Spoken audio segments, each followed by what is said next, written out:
এটা হলো জলাবদ্ধতা, মাদক তো আছে। এটা মানে 17 বছরে ডেভেলপ করেছে, এটা গত 17 বছরে জলাবদ্ধতা, মাদক আর অন্যান্য কিছু ঝামেলা আছে।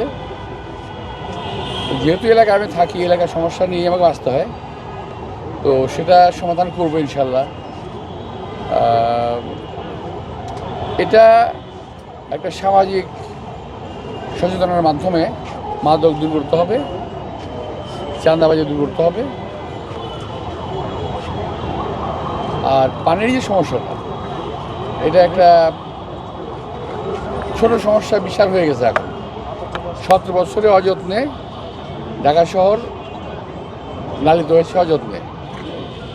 একটু নজর দিলেই এই জলাবদ্ধতা দূর করা সম্ভব, অসম্ভব কিছু না।